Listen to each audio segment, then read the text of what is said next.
खतरे के बीच परीक्षा का भी टेंशन बच्चों के लिए सिरदर्द बन गया है।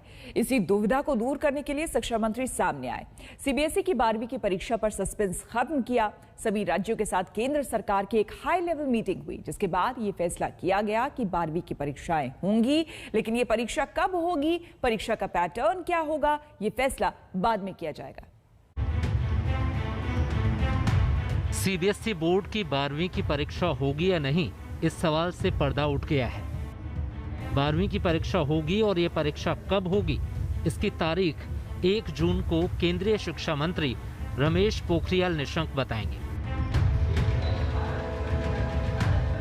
मेरे प्रिय छात्र छात्राओं, जो आज बैठक हुई है उसमें कुछ राज्यों ने कुछ समय मांगा है और सुझाव देने के लिए, और उनको कहा गया है कि 25 मई तक वो अपने सुझाव दे देंगे। हम 1 जून तक इन परिस्थितियों का आंकलन करेंगे। जो भी परिस्थितियाँ होंगी वो आपकी सुरक्षा और आपका भविष्य, हमारे सामने दोनों चीज़ें हैं, सुरक्षा पहले और उसके बाद आपका भविष्य।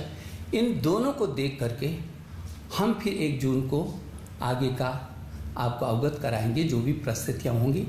इसके साथ ही देश के अलग अलग सूबों के शिक्षा मंत्रियों, उप मुख्यमंत्रियों और सचिवों के साथ बैठक में निर्णय लिया गया है कि 12वीं की परीक्षा कोविड नियमों के तहत होगी। बैठक में केंद्र सरकार के 2 प्रस्ताव थे। पहला प्रस्ताव सुनिए। केंद्र सरकार के 2 प्रस्ताव थे। उसमें एक प्रस्ताव था कि हम 12वीं क्लास के जो बच्चे हैं उनकी परीक्षा लें, पहले के तरीके से लें, लेकिन कुछ चुने हुए सब्जेक्ट्स की ही परीक्षा लें। जैसे लगभग 200 सब्जेक्ट्स हैं, उन 200 सब्जेक्ट्स में से केवल 20 मेजर सब्जेक्ट्स की परीक्षा लें और उनके बेस पर ही हर एक बच्चे के बाकी सब्जेक्ट्स के मार्क्स दें। केंद्र सरकार ने बाकी सूबों के शिक्षा मंत्रियों के सामने दूसरा प्रस्ताव रखा, वो भी सुनिए। दूसरा उनका प्रस्ताव था कि परीक्षा लें, लेकिन उसका पैटर्न थोड़ा बदलें। स्कूल में ही परीक्षा हो, ऑब्जेक्टिव टाइप के क्वेश्चंस की परीक्षा हो, 3 घंटे की जगह 1.5 घंटे की परीक्षा हो, और उसकी बच्चों की जो कॉपी चेक करने का काम है वो भी स्कूल में ही हो। तो ये उनका दूसरा प्रस्ताव था। और उसमें यह भी है कि बच्चों के सारे सब्जेक्ट्स की परीक्षा ना हो, लेकिन बच्चे तय कर लें कि उनको कौन से 4 सब्जेक्ट की परीक्षा देनी है या 3 सब्जेक्ट की परीक्षा देनी है। ये उनका ऑप्शन भी था। लेकिन कोविड महामारी के बीच अलग अलग राज्यों में अलग अलग समस्याएं। दिल्ली सरकार का मानना है कि ऐसी मुश्किल घड़ी में परीक्षाएं कराना खतरे से खाली नहीं। बार बार ये बात भी आ रही है कि तीसरी वेव भी आ सकती है, और ये बात बार बार कही जा रही है अलग अलग सेक्टर से कि तीसरी वेव अगर आती है तो बच्चों को सबसे ज्यादा नुकसान पहुंचाएगी तीसरी वेव।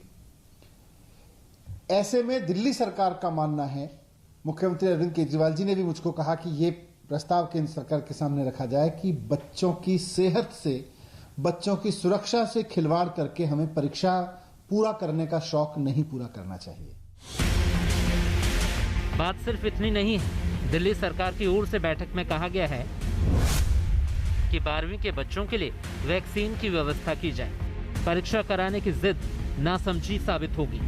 केंद्र सरकार फाइजर से बात करके 1.4 करोड़ बच्चों को वैक्सीन लगवाए, इतने ही शिक्षकों को भी वैक्सीन लगवाई जाए।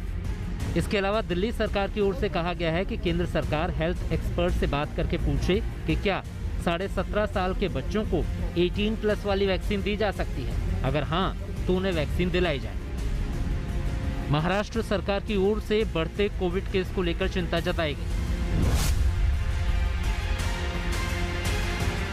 हमने उनको वही कहा कि हमें पूरे सुरक्षित वातावरण बच्चों को देना होगा। हमारे लिए सबसे बड़ी प्राथमिकता अगर कुछ है तो बच्चों की हेल्थ है।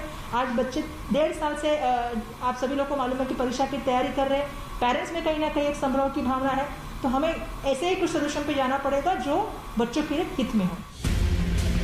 इन सब चिंताओं के बीच तय किया गया है कि 12वीं की परीक्षा होगी और उसका ऐलान खुद केंद्रीय शिक्षा मंत्री 1 जून को करेंगे।